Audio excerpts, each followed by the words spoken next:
తెలంగాణ కాంగ్రెస్ లో కొండా కుటుంబం చుట్టూ కొనసాగుతున్న రాజకీయ వివాదం మరోసారి ఆసక్తికర మలుపు తిరిగింది.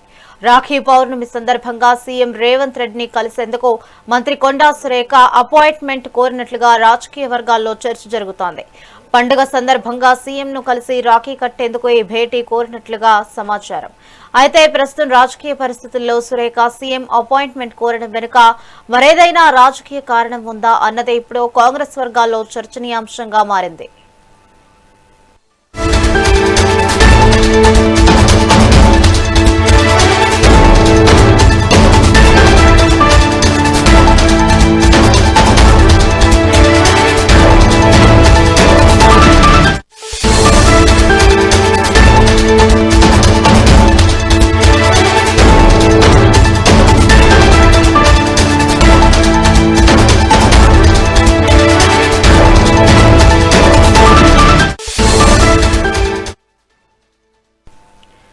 తెలంగాణ కాంగ్రెస్ లో కొండా కుటుంబం చుట్టూ కొనసాగుతున్న రాజకీయ వివాదం మరోసారి ఆసక్తికర మలుపు తిరిగింది.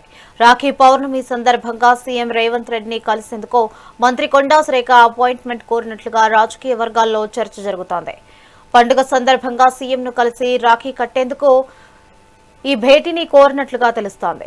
అయితే ప్రస్తుత రాజకీయ పరిస్థితుల్లో సురేఖ సీఎం అపాయింట్మెంట్ కోరడం వెనుక మరేదైనా రాజకీయ కారణం ఉందా అన్నదే ఇప్పుడు కాంగ్రెస్ వర్గాల్లో చర్చనీయాంశంగా మారింది.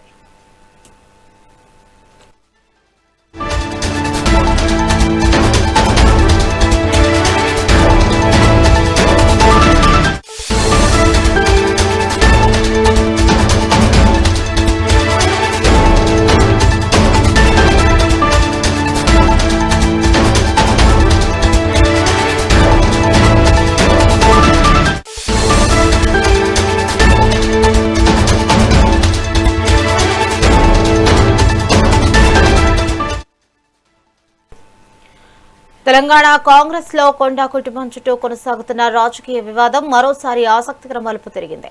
రాఖీ పౌర్ణమి సందర్భంగా సీఎం రేవంత్ రెడ్డిని కలిసేందుకు మంత్రి కొండా సురేఖ అపాయింట్మెంట్ కోరినట్లుగా రాజకీయ వర్గాల్లో చర్చ జరుగుతోంది. పండుగ సందర్భంగా సీఎంను కలిసి రాఖీ కట్టేందుకు ఈ భేటీ కోరినట్లుగా తెలుస్తోంది. అయితే ప్రస్తుతం రాజకీయ పరిస్థితుల్లో సురేఖ సీఎం అపాయింట్మెంట్ కోరడం వెనుక మరేదైనా రాజకీయ కారణం ఉందా అన్నది ఇప్పుడు కాంగ్రెస్ వర్గాల్లో చర్చనీయాంశంగా మారింది. ఇక ఇదే అంశంపై మరింత సమాచారం మా ప్రతినిధి రవికుమార్ అందిస్తారు. రవికుమార్, చెప్పండి.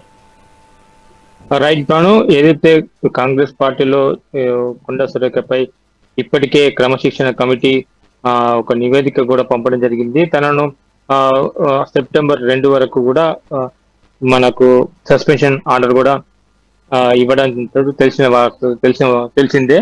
అయితే మొత్తంగా చూస్తే ఇటు కొండా సురేఖ ఎందుకంటే సీఎంను కలవడానికి ప్రయత్నంతో ఈ రోజు రాఖీ పౌర్ణమి కావడంతో తనను పర్మిషన్ కూడా కోరడం జరిగింది. తనకు టైం కావాలని చెప్పి కోరినట్టు తెలుస్తుంది.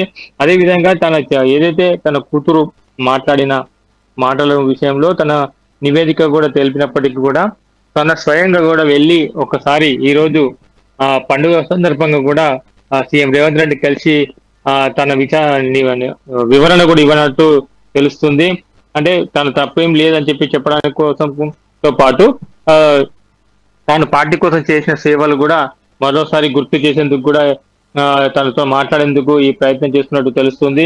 ఇటు కాంగ్రెస్ వర్గంలో మాత్రం ఇప్పటికే ఇటు సీరియస్ గా ఉన్న రేవంత్ రెడ్డి మరి అపాయింట్మెంట్ తను కోరినప్పటికీ మరి సమయం కేటాయిస్తారా లేదా అనేది పై కొంత చర్చనీయంగా జరుగుతుంది. అదేవిధంగా ఇటు కొండా సురేఖ మరి ఈ రోజు ఆ సమయం కేటాయిస్తే మాత్రం మరి తను చేసిన వ్యాఖ్యలపై ఏదైతే తన కూతురు చేసిన వ్యాఖ్యలపైన మరి మాట్లాడే అవకాశాలు కూడా కనిపిస్తుంది. క్రమశిక్షణ కమిటీ ప్రకారంగా తనను ఇప్పటికే నిర్ణయం తీసుకున్నప్పటికీ కూడా పార్టీ నుంచి సస్పెండ్ చేయాలని చెప్పేసి కొంతమంది సిఫారు చేస్తున్నప్పటికీ కూడా మరి ఎలాంటి నిర్ణయం తీసుకోబోతుందో కాంగ్రెస్ నాయకుల అధిష్టానం మరి ఇప్పటికే సీఎం రేవంత్ రెడ్డి కూడా తన ప్రకటనలో కూడా చెప్పడం జరిగింది. దాని పూర్తి బాధ్యతలన్నీ కూడా క్రమశిక్షణ కమిటీ ఏదైతే ఉందో అది పూర్తిగా తానే చూసుకుంటుంది. క్రమశిక్షణ కమిటీ సంబంధించిన సభ్యులు కమిటీ చూసుకుంటుంది కాబట్టి దానిపై ఎవరు కూడా మాట్లాడదని చెప్పేసి ఇప్పటికే చెప్పడంతో తను ఏదైతే మధ్యవర్తిగా ప్రవర్తించాలని చెప్పేసి బట్టి విక్రమార్కను కోరినప్పటికీ కూడా బట్టి విక్రమార్క ఈ విషయంపై తిరస్కరించడంతో ఇటు మరి కొండా సురేఖ స్వయంగానే వెళ్లి సీఎం రేవంత్ రెడ్డి కలిసేందుకు ఈ ప్రయత్నం చేసినట్టు తెలుస్తుంది Bhanu. Right, thank you Ravikumar.